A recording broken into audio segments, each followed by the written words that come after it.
오늘 우리가 함께 볼 말씀은 마가복음 2장 18절부터 22절까지 말씀이에요. 우리가 마가복음을 계속 보고 있는데 마가복음은 가장 복음서 중에서 가장 짧아요. 가장 짧으면서도 예수님의 삶의 행적들이 그대로 잘 나타나 있는 거. 자세하게 기록되어 있지는 않지만 그 하나하나의 사역들이 자세히 기록되어 있지 않지만 예수님의 삶을 그대로 기록하고 있는 책이 바로 이 마가복음이에요. 그리고 이 마가복음에서는 가장 예수님의 사역에, 그러니까 어렸을 때 어린 모습은 나오지 않지만 예수님이 30세 이후에 침례를 받으시고 사역하시던 그 모습이 나오기 때문에 우리가 마가복음을 통해 적어도 교회를 다니고 있다 하면 예수님의 사역이 어떤 것이었고 예수님이 이 마가복음을 통해서 마가를 통해 우리에게 주시고자 하는 말씀이 무엇이었는지를 좀 발견할, 기억하고 우리가 공부할 필요가 있다고 생각이 듭니다. 제가 계속해서 말씀드립니다. 이 마가복음은 예수님께서 누구신지, 예수가 누구이신지, 또 복음이 무엇인지, 하나님 나라가 우리 가운데, 우리의 삶 가운데 임하게 되면 어떤 일이 일어나게 되는지를 기록한 책이 마가복음이라고 그랬어요. 그래서 마가복음의 가장 큰 주제는 뭐예요? 첫 번째는 예수 그리스도. 두 번째가 복음. 세 번째가 하나님 나라.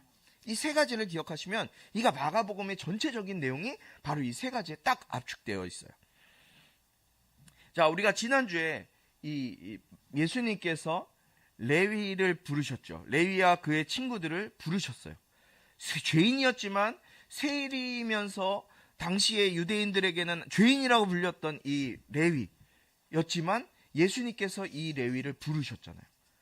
그 부르신 것을 보고 바리새인들이 아니 어떻게 당신의 선생님은 죄인들과 앉아서 식사하느냐, 어떻게 죄인들과 함께 어울리냐 라고 막 제자들에게 얘기했을 때 예수님이 그 말을 들으시고 이 바리새인들에게 뭐라 그러셨어요? 건강한 사람에게는 의사가 필요 없다. 그러나 아픈 사람, 병든 자에게는 의사가 필요하다. 나는 의인을 구원하러 온 것이 아니라 죄인을 찾아서 죄인을 구원하기 위해서 왔다라고 말씀하시면서 이 바리새인들의 모습은 어떤 모습이었냐? 자신들은 깔끔하고 의로운 사람들이라는 의식이 있었어요. 자기들은 어떤 죄도 범하지 않았던 아주 깨끗한 사람들이다. 우리만 구원받는다라는 의식이 있던 그 사람들. 그 사람들의 입을 예수님이 아주 통쾌하게 막아버리시는 말씀을 우리가 지난주에 들었어요. 이제 그렇게 예수님을 공격했던 바리새인들이 다른 문제를 가지고 또 오늘은 예수님을 공격하러 나옵니다. 논쟁을 벌이게 돼요. 이 논쟁이 바로 무엇이냐? 바로 금식에 대한 논쟁이에요. 금식. 자, 한번 오늘 말씀 마가복음 2장 18절부터 22절까지 말씀인데요. 먼저는 20절까지, 18절, 19절, 20절까지의 말씀을 함께 읽도록 하겠습니다. 이 말씀은 살아계신 하나님의 말씀입니다. 함께 했습니다. 시작. 요한의 제자들과 바리새파 사람들이 금식하고 있었습니다. 몇몇 사람들이 와서 예수께 물었습니다. 요한의 제자들과 바리새파 사람의 제자들은 금식을 하는데 왜 당신의 제자들은 금식하지 않습니까? 예수께서 대답하셨습니다. 신랑이 함께 있는데 어떻게 결혼잔치에 초대받은 사람들이 금식을 할 수 있겠느냐? 신랑이 자기들과 함께 있는 한 금식할 수 없다. 그러나 신랑을 빼앗길 날이 올 텐데 그날에는 그들이 금식할 것이다. 아멘. 예수님과 제자들이 레위와 그의 친구들과 함께 레위의 집에서 식사를 하고 계시는 동안에 바리새인들과 또 침례 요한, 그리고 침례 요한의 제자들이 금식을 하고 있었어요. 당시에는 지금 금식하는 기간이었던 것 같아요. 침례 요한의 제자들과 바리새인들이 금식을 하고 있는데 사람들이 볼 때 예수님과 예수님의 제자들은 죄인들과 함께 앉아서 먹고 마시고 이야기 나누고 있단 말이죠. 그러니까 금식하지 않는 걸 보고 사람들이 와서 예수님께 물어봐요. 뭐라고 물어봐요? 아니, 요한의 제자들과 바리새파 다른 사람들은 지금 금식하고 있는데 왜 당신과 당신 제자들은 금식하지 않습니까? 라고 물어보는 거예요. 근데 우리가 이거 기본적인 성경 지식이 없으면 이게 뭔 소린가 라고 생각하게 될 거예요. 자, 예수님께서 이 질문에 대해서 19절, 20절에 이렇게 말씀하시죠. 신랑이 함께 있는데 어떻게 결혼잔치에 초대받은 사람들이 금식할 수 있느냐? 신랑이 자기들과 함께 있는 한 금식할 수 없다. 그러나 신랑이 빼앗길 날이 올 텐데 그때 가서 너네들이 금식해야 된다. 라고 말씀하세요. 어려운 말씀인 것 같지만 시대적인 상황과 배경을 우리가 알고 있으면 전혀 어렵지 않아요. 자, 상당히 이 말씀은 의미심장한 말씀이에요. 금식은 무엇 때문에 하는 겁니까? 무엇 때문에? 당시에도 금식이 있었어요. 금식이 있었는데 유대인들, 경건한 사람들, 레위인들, 또 제사장들, 바리새인들은 금식을 했어요. 왜 금식했느냐?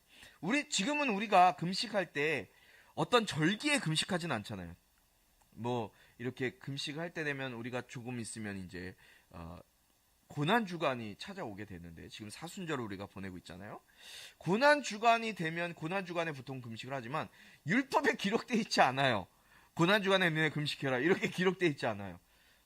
그런데 당시에는 성경에서 하나님께서 이스라엘 백성들에게 금식하라라고 하는 절기가 있었어요. 때가 있었어요. 금식의 때. 그러니까 당시에는 딱 그때가 되면은 금식을 유대인들이라면 누구든지 다 금식을 해야 되는 거예요. 하나님께서 이스라엘 백성들을 향해서 너네들은 이때 금식해라 라고 명령을 하실 때가 있어요. 그 날이 언제냐면 레위기 16장에 나와요. 레위기 16장은 무엇을 얘기하냐면 대속죄일에 대한 말씀이에요. 대속죄일. 대속죄일은 가을절기 가운데 하나고요. 나팔절 다음의 절기고 또 장막절 전에 있어지게 된 절기가 바로 이 대속죄일이라는 날이에요.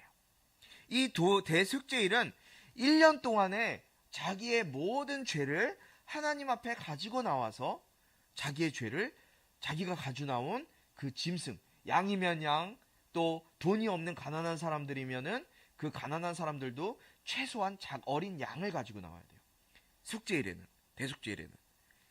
그래서 그 대속죄일에 자기 대신에 가져온 그 동물, 짐승을 잡아서 하나님 앞에 바치고 자기의 죄를 그 짐승에게 전가해서 이 짐승을 번제로 하나님 앞에 올려드리면서 1년 동안 지었던 나의 모든 죄를 이 대속죄일 때 회개하는 거예요.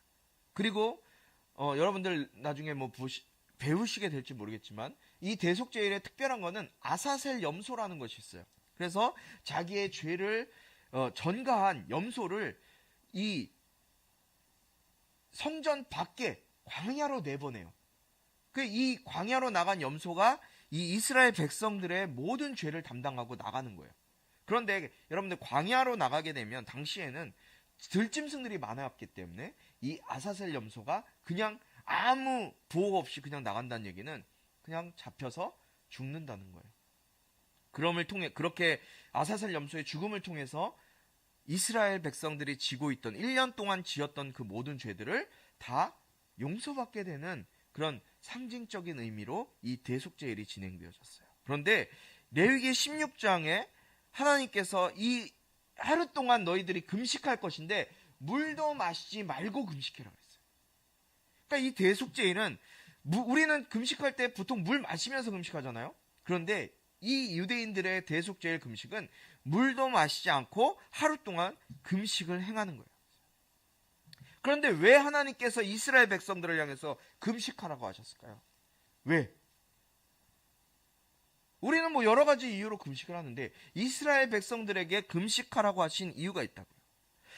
이스라엘 백성들에게 이 금식하라고 한 이 대속죄일, 히브리어로 욤키푸르라고 하는, 지금 히브리어로 띄워주세요. 이 대속죄일은 한 해 동안 모든 죄를 고백하고 모든 죄를 쇠사함, 속죄함 받는 날이 바로 이 욤키푸르 대속죄일이었어요.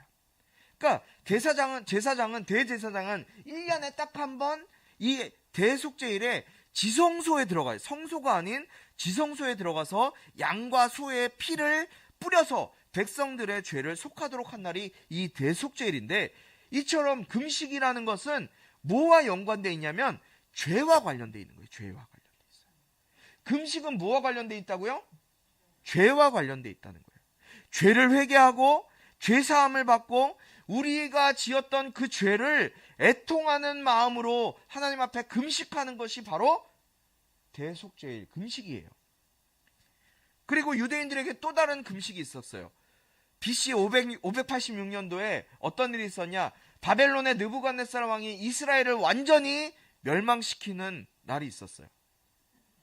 그래서 남유다가 완전히 끝나거든요. 이스라엘이 완전히 끝나요. 바벨론 포로로 끌려가면서 완전히 이스라엘의 모든 것들이 다 작살나는 날이었어요. 성전 파괴의 날.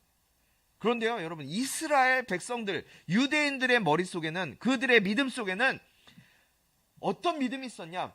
이스라엘, 예루살렘 성전, 하나님이 계신 그 성전은 절대 무너질 수 없다. 무너지는 날에는 그건 무슨 날이에요? 자신들이 믿고 있던 하나님이 죽은 날이, 없어진 날이 되는 거예요. 그들의 믿음 속에는. 그들의 하나님의 도성이었던 그 예루살렘과 하나님의 계신 그 예루살렘 성전은 결코 무너지지 않는다는 생각을 갖고 있었어요. 무너질 수 없다라고 하는 그 믿음이 있었거든요. 그런데 바벨론에 의해서 예루살렘 성전과 성벽, 이것이 완전히 회파돼요. 그리고 이스라엘 백성들은 어떻게 됐어요? 바벨론의 포로로 끌려가게 된 거예요.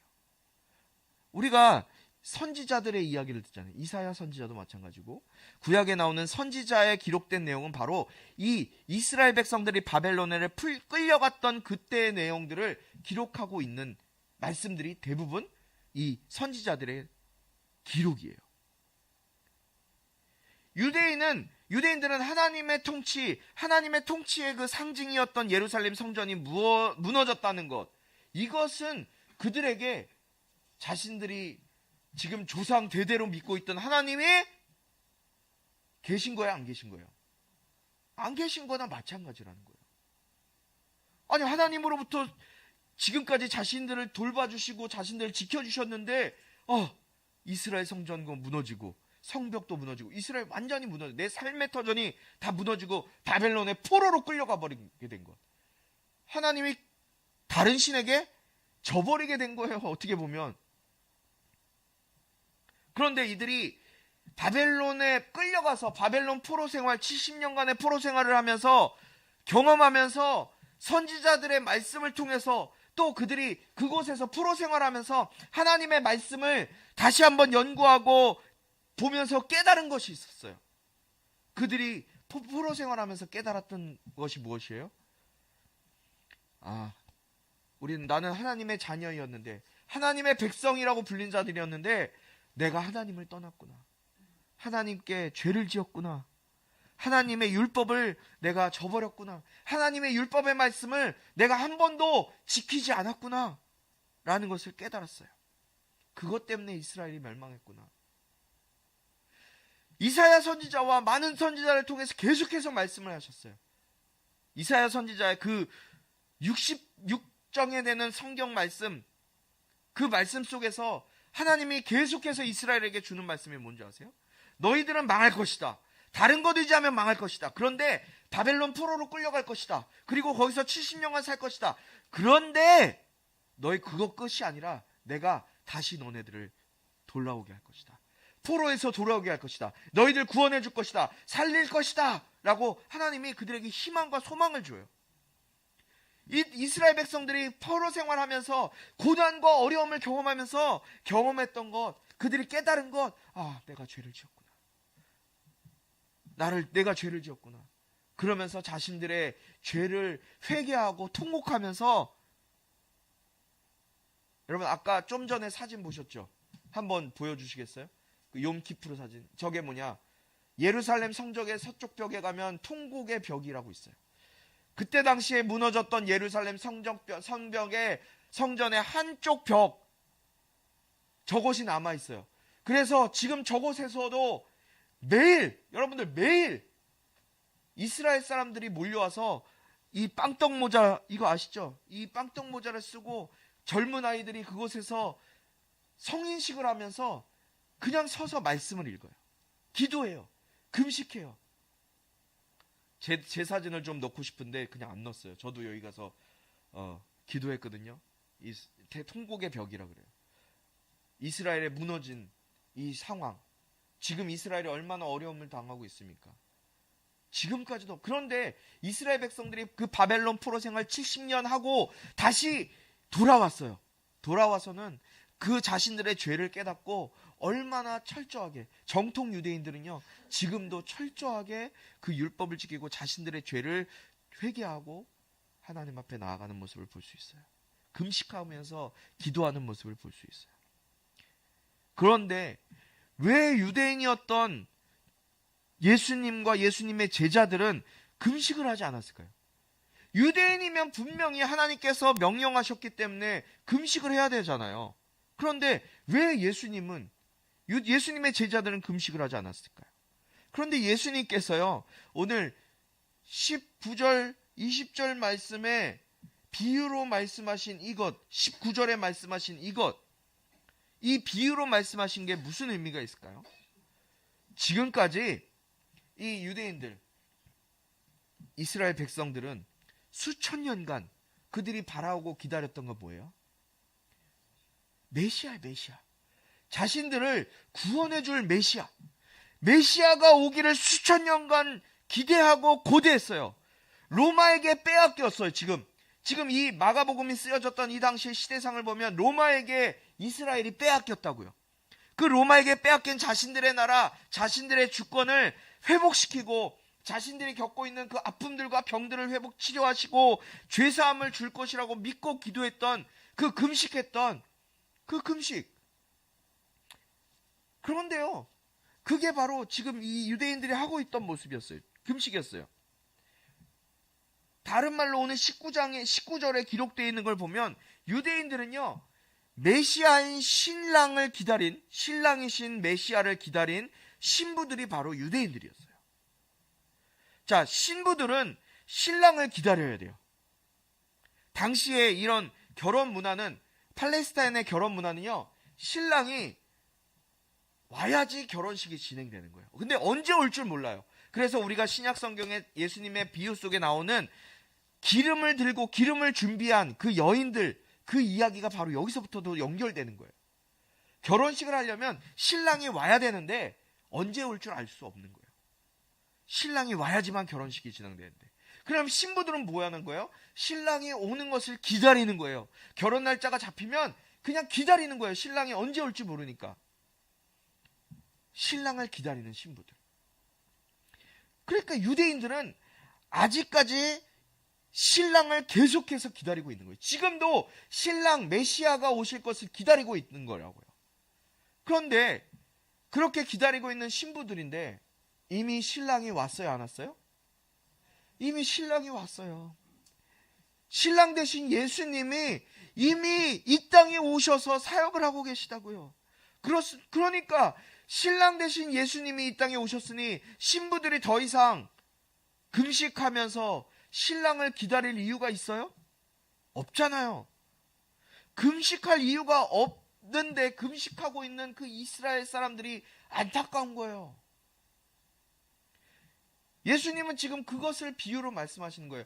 신랑 된 내가 왔는데, 내가 이미 왔는데, 신랑이 왔는데 뭐하러 잔치를 벌여서 신랑과 함께 잔치에 참여해야지 금식을 왜 하느냐라고 지금 말씀하시는 거예요. 그런데요, 예수님께서 거기서 끝난 게 아니라요, 20절에 신랑을 빼앗길 날에 대해서 말씀하세요. 신랑을 빼앗길 날. 그러나 신랑을 빼앗길 날이 올 텐데 그날에는 그들이 금식할 것이다. 여러분, 신랑을 빼앗길 날이, 신랑이 왔어요. 그런데 신랑이 빼앗길 날이 온다는 거예요. 그때가 언제예요? 예수님께서 십자가에 못 박혀 돌아가시고 부활하시고 40일간 이곳에서 이 땅에서 계시다가 다시 부활 승천하셔서 하나님의 우편에 올라가셨잖아요.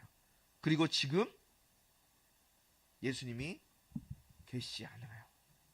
아직까지 오시지 않았어요.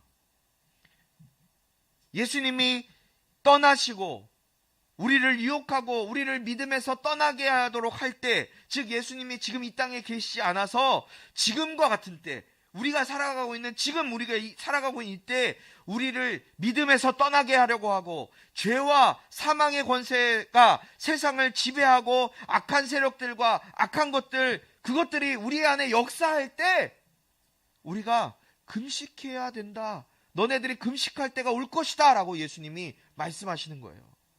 지금 우리가 금식해야 할 때요. 왜요? 우리가 죄 가운데 살고 있기 때문에.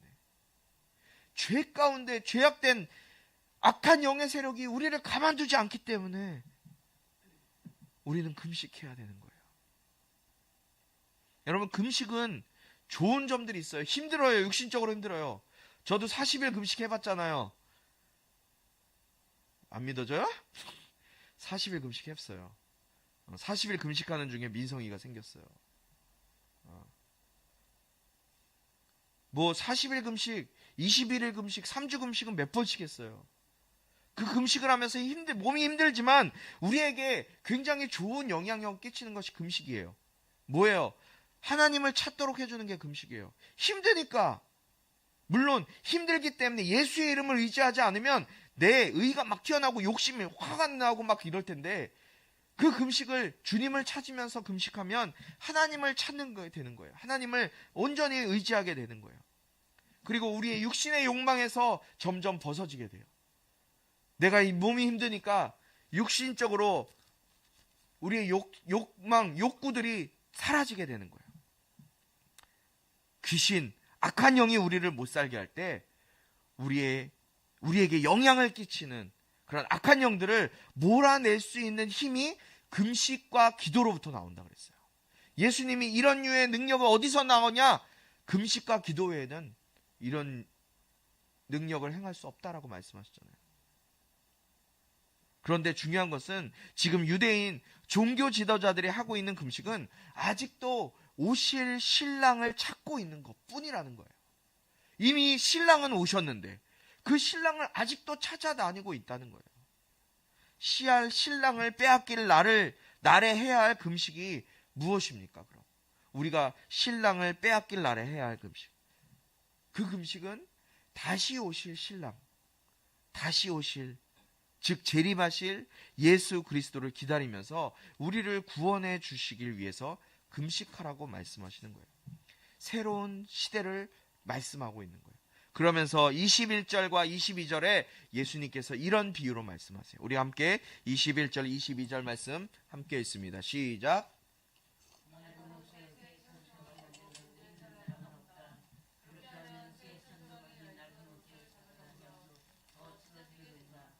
또한 새 포도주를 낡은 가죽 부대에 담는 사람도 없다. 그렇게 하면 부대를 터뜨려 포도주와 부대 모두를 버리게 되기 때문이다. 새 포도주는 새 부대에 담아야 하는 법이다. 아멘. 낡은 옷에 새 천조각을 달고 대고 깁는 사람이 없다는 거예요. 왜 그래요? 낡은 옷에 새 천조각을 달으면 또 이것이 낡은 거기 때문에 더 찢어진다는 거예요. 그리고 22절에 우리가 잘 아는 새 포도주, 낡은 가죽 부대에 새 포도주를 담지 않는다는 거죠. 왜요? 이 새 포도주, 낡은 포도주는 이미 굳어져 있어요. 굳어져 있는 포도주에 새로운 포도주를 담으면 그것이 안에서 발효될 때 이미 찢어지고 갈라지기 때문에 터져서 더 새 포도주가 그 안에 담겨질 수 없다는 것을 주님이 말씀하시는 거예요. 금식은 죄와 관련돼 있다, 연관돼 있다고 말씀드렸어요. 예수님이 우리에게 이미 죄사함을, 은혜를 베풀어 주셨어요. 믿으십니까? 그런데 우리가 금식을 해야 할 이유가 그럼 무엇입니까?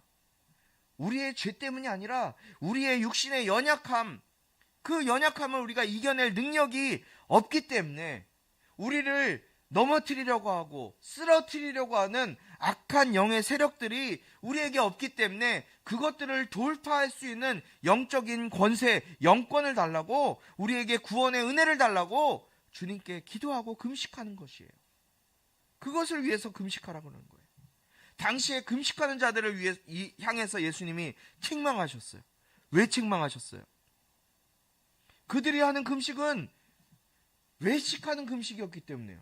왜 금식하는지도 모르고 다른 사람에게 그냥 보이도록 하는 금식이었어요. 율법적으로 종교적으로 행하는 것이 그들이 하는 금식의 다였어요. 진정한 금식의 의미도 알지 못하면서 그냥 사람들에게 보이기 위해서, 경건해 보이도록, 거룩하게 보이기 위해서 하는 금식이었기 때문에 예수님께서 그들을 책망하신 거예요. 여러분, 지금 우리가 하는 우리의 모습을 한번 생각해 보세요. 내가 교회 다니는 모습을 생각해 보세요. 교회는 다니고 있지만 왜 교회 다니고 있는지, 왜 교회 다녀야 하는지, 왜 헌금하는지, 왜 찬양하고 왜 예배해야 되는지 모르고 이런 일들을 행하고 있다면, 지금 우리가 하고 그런 모습이 나에게 있다면 나의 모습이 예수님이 책망하신 그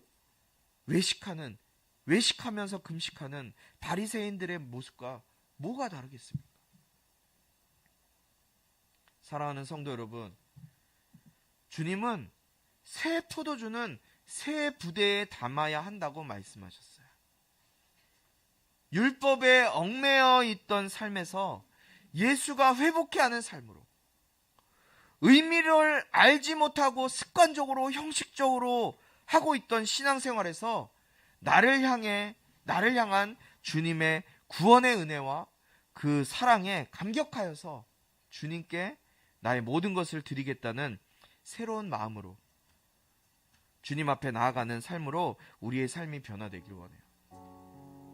이미 신랑으로 오신 주님을 맞이한 신부로서 우리는 이미 이 땅에 오신 신부로 예수님을 맞이했어요.